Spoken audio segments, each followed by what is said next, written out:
Friends ನೋಡಿ, ಇಲ್ಲಿ ಬೆಣ್ಣೆ ಇದೆ. ಬೆಣ್ಣೆನ ಕರಗಿಸಿ ತುಪ್ಪ ಮಾಡೋಣ. ಇವಾಗ ಹೇಗೆ ಮಾಡೋದಂತ ನೋಡಿ. ಬೆಣ್ಣೆ ಮನೆಯಲ್ಲೇ ತಯಾರು ಮಾಡಿದ್ದಿದ್ದು.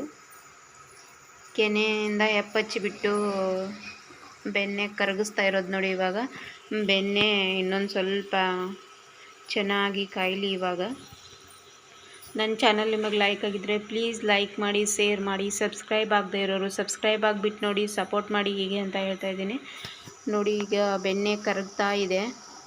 ಪೂರ್ತಿ ಬೆಣ್ಣೆ ಕರಗಲಿ. ಅದು ಅರ್ಧ KG ಆಗುತ್ತೆ ಅನಿಸುತ್ತೆ, ಮೇ ಬಿ. ಇದು ಅಷ್ಟು ಬೆಣ್ಣೆ ಬಂದಿದೆ ನೋಡಿ. ಇದು ಮನೆಯಲ್ಲೇ ಬೆಣ್ಣೆ ತೆಗೆದಿದ್ದು ಇದು.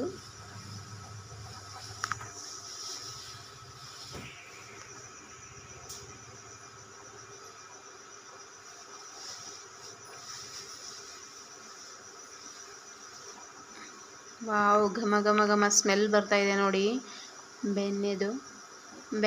ಬೆಣ್ಣೆನ ಹೀಗೆ ಕಾಸಿ ತೆಗೆದು ಬಿಡಬೇಕು. ಪೂರ್ತಿ ಎಲ್ಲ ಕರಗಲಿ. ಅದು ಕರಗ್ತಾ ಇದೆ ಇವಾಗ.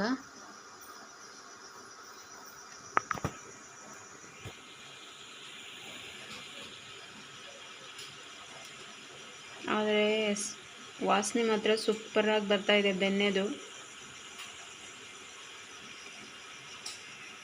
ಇನ್ನೂ 2 ಪದಾರ್ಥ ಅದಕ್ಕೆ ಹಾಕಬೇಕು. ಹಾಕಿದ್ಮೇಲೆ ಆವಾಗ ಬೆಣ್ಣೆ ತುಂಬ ಘಮ್ ಅಂತ ವಾಸನೆ ಬರುತ್ತೆ.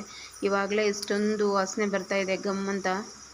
ತುಪ್ಪನ ತುಂಬ ಚೆನ್ನಾಗಿ ಕಾಸಬೇಕು, ಅಂದರೆ ಎಷ್ಟು ದಿನ ಇಟ್ಟರೂ ಕೂಡ ಅದು ಕೆಡೋದಿಲ್ಲ, ಚೆನ್ನಾಗಿರುತ್ತೆ.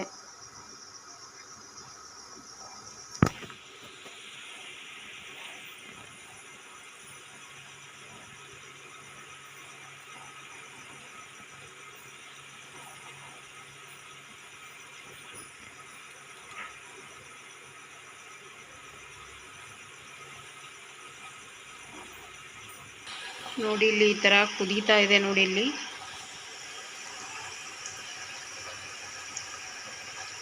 ಎಷ್ಟು ಕುದಿಸ್ತೀವಿ ಅಷ್ಟು ಚೆನ್ನಾಗಿರುತ್ತೆ, ಚೆನ್ನಾಗಿ ಬರುತ್ತೆ ತುಪ್ಪ.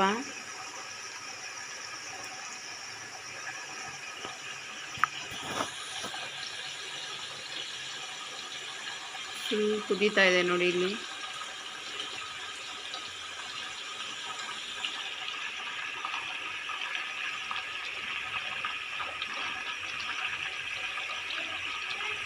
ಕಲರ್ ಚೇಂಜ್ ಆಗ್ತಾ ಆಗಿದೆ ನೋಡಿ. ಇವಾಗ ಹೀಗಾದಾಗ ಎಲೆ ಮತ್ತು ಯಾಲಕ್ಕಿ, ಒಂದು ಹರಳು ಉಪ್ಪು ಹಾಕಬೇಕು. ಈ ಥರ ಕಲರ್ ಚೇಂಜ್ ಆಗುತ್ತೆ ನೋಡಿ. ಇಲ್ಲಿ ತುಂಬ ಚೆನ್ನಾಗಿ ಕಾದಿದೆ ತುಪ್ಪ. ಇವಾಗ ಇದಕ್ಕೆ ನಾನು 2 ಯಾಲಕ್ಕಿನ ಹಾಕ್ತಾಯಿದ್ದೀನಿ.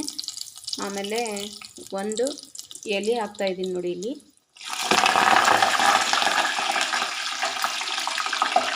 ತುಪ್ಪ ಬೇಗ ಕೆಡೋಲ್ಲ, ಚೆನ್ನಾಗಿರುತ್ತೆ ಅನ್ನೋ ಉದ್ದೇಶಕ್ಕೋಸ್ಕರ.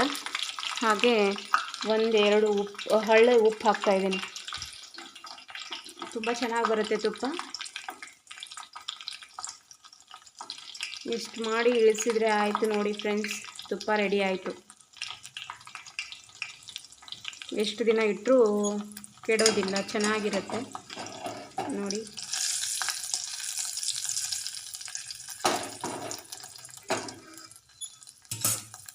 Thank you.